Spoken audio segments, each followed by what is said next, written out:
How's it digging, my shovels? This is Spade here, bringing you a Pokemon Black and White 2 Wi-Fi battle.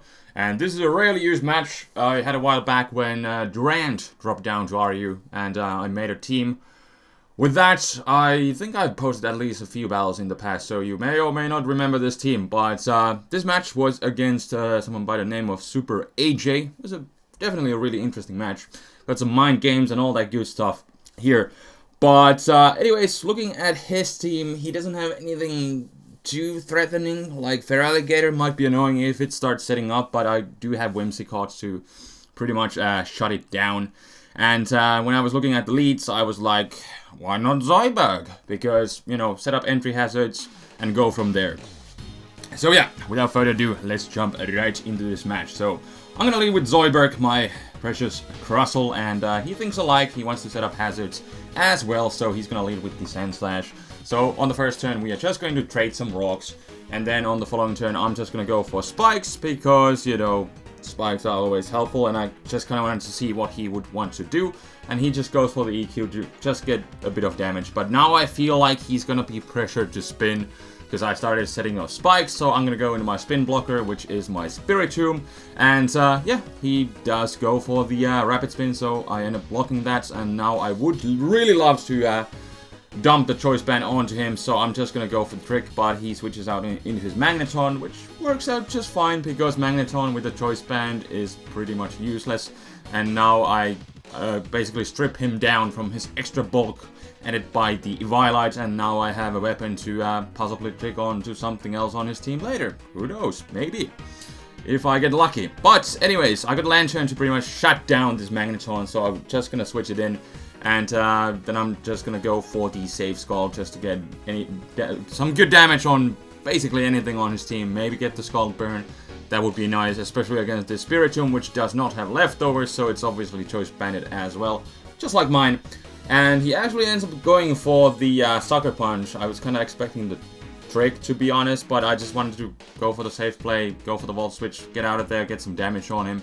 But he does go for the Sucker Punch, scores a lot of damage on my Lantern, but this does give me a chance to go into Whimsicott safely, just fire off a Lead Seed, and just go from there. So, unfortunately, my Lead Seed does miss on the Magneton. I could have just started, you know, supping down here, but since I did miss, I figured I would just go straight back into my Lantern, because I know I can wall him, because Magnetons tend to not carry HP Grass, because they obviously have like HP Fire or maybe Ice for coverage, but Fire usually to deal with the Steel types, so, because, yeah, Magneton traps and stuff. But anyways, now he's gonna just sack his Spiritomb to entry hazards just to get the momentum going on. I just went for the Save Skull again, hoping to get a burn on something, but it doesn't work out like that. He sacks his Spiritomb, and then he's gonna go into his Agiruda. What's the English name? I never remember, but the Ninja Bug. It's so close on the tip of my tongue, but I just can't say it, and somebody's gonna point it out in the comments. I'm pretty sure I can remember it later. We'll see, we'll find out. Not gonna stop the narration, we're gonna go with one shot. Anyways, go into Drapion, but don't really end up taking hits too well from him, because he's Life Orbed. So I just have to go straight for the Crunch before he's able to take me out, and I don't really want to deal with the Ninja Bug doing so much damage, but yeah, down it goes. The Ninja Bug, the Axelgar! Yes, that is it. But anyways, in comes the freaking Sand Slash, so I need to switch out, because he might want to just spin away my hazards again, so I need to spin block, but this time he does predict the Spiritomb coming in. Goes for the, whatchamacallit, the EQ, does a bit of damage. So, I don't want to stay in here, and I'm pretty sure he's just going to go for the EQ again, so I can go safely into my Whimsicott, and then just proceed to Encore him, lock him into that EQ, and then just go for the Lead Seed, and then be in a good situation to go from there, basically. So, yeah, just go for the Encore, and I'm just kind of getting ahead of myself, but I don't know why this happened. I sped this battle up a lot, because it was a pretty long match, like 20 minutes if I wouldn't speed it up at all. So anyways, rambling, but yeah, encored him, then just gonna go for the lead seed, like I said. Does this one miss? Because I tend to miss like every other lead seed. I do believe so. But this one hits. Alright. That is great. That is great. So now I got the Magneton seated here. And I'm just going to go straight back into my Lantern. Because, again, I walled this Magneton completely. And I would like to... Oh, wait. Is this the part where I go for the U-turn? Yes, this is. Alright. Alright. This is the part where I go for the U-turn. Nice. So, I do reveal that I packed the U-turn on this Whimsicott also. So, he actually goes into his... Hitmonlee, so that's gonna give me a free switch into my Durant, and I was kind of just expecting, hey, let's go for the Iron Head, take him out, but it turns out he's Choice Scarfed.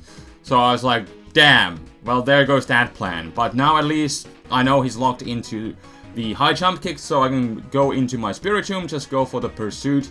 It is resisted, but since Hitmonlee has really pitiful defense, the Pursuit still does a hefty chunk of damage to him. And he's basically gonna die to N3 hazards if I manage to keep those hazards in. But anyways, now in comes Sandslash. He might EQ, he might Rapid Spin. I figured I would go into my Drapion because I was expecting to die to hazards.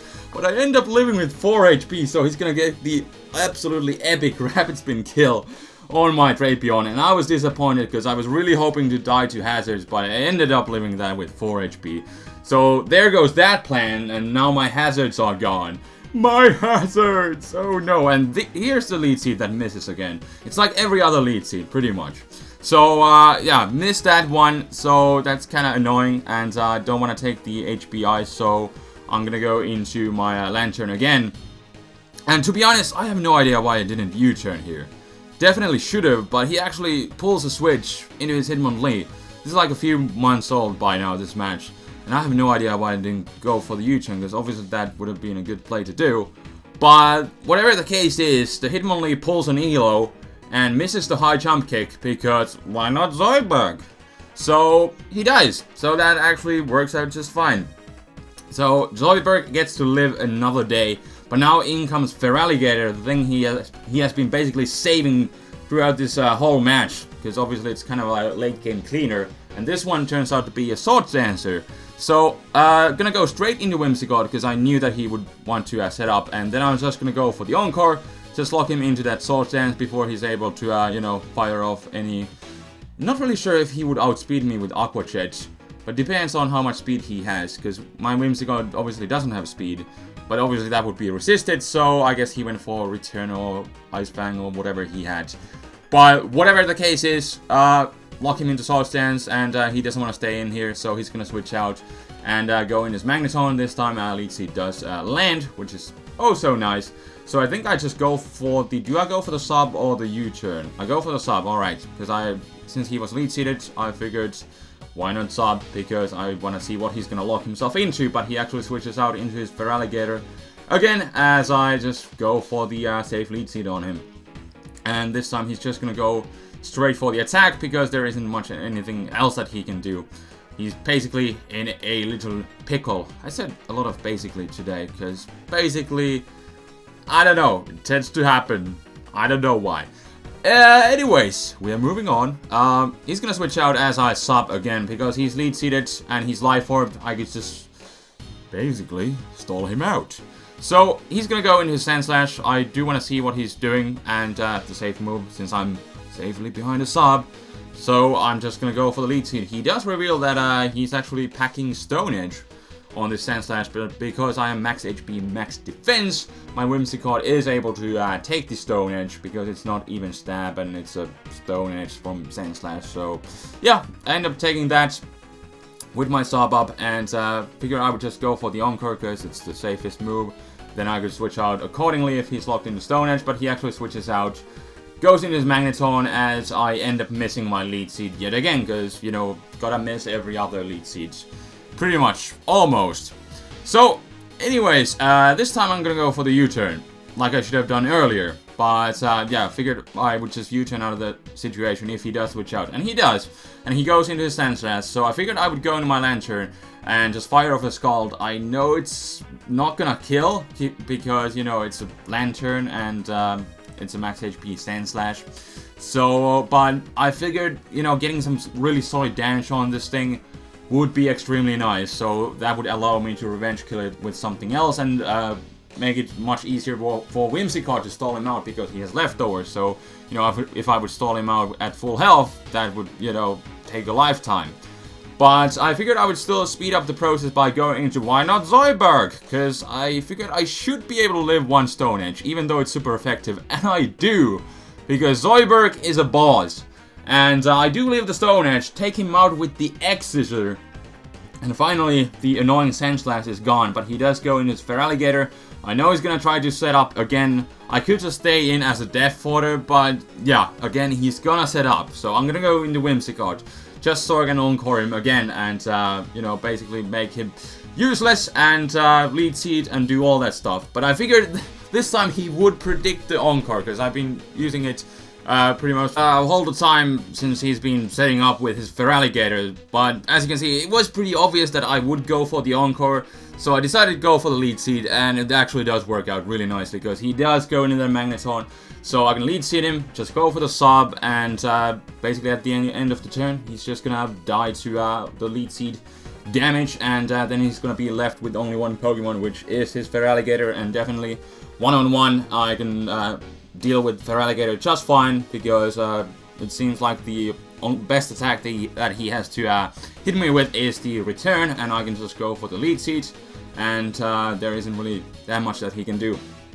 Especially with the Life Orb damage, I can easily stall him out here. So yeah, get the lead seed off, and then he goes for the Life Orb return. It does do a nice chunk, but after the lead seed, I am not worried. And now I can just go for the Encore again, and just lock him into that return, and then I decided that I could actually just switch out and go into Spiritomb and finish it off that way, although it doesn't really matter what happens at that point, because, you know, he's just locked in and he's gonna soon die to the lead seed and the Life Orb, because it's racking up real fast.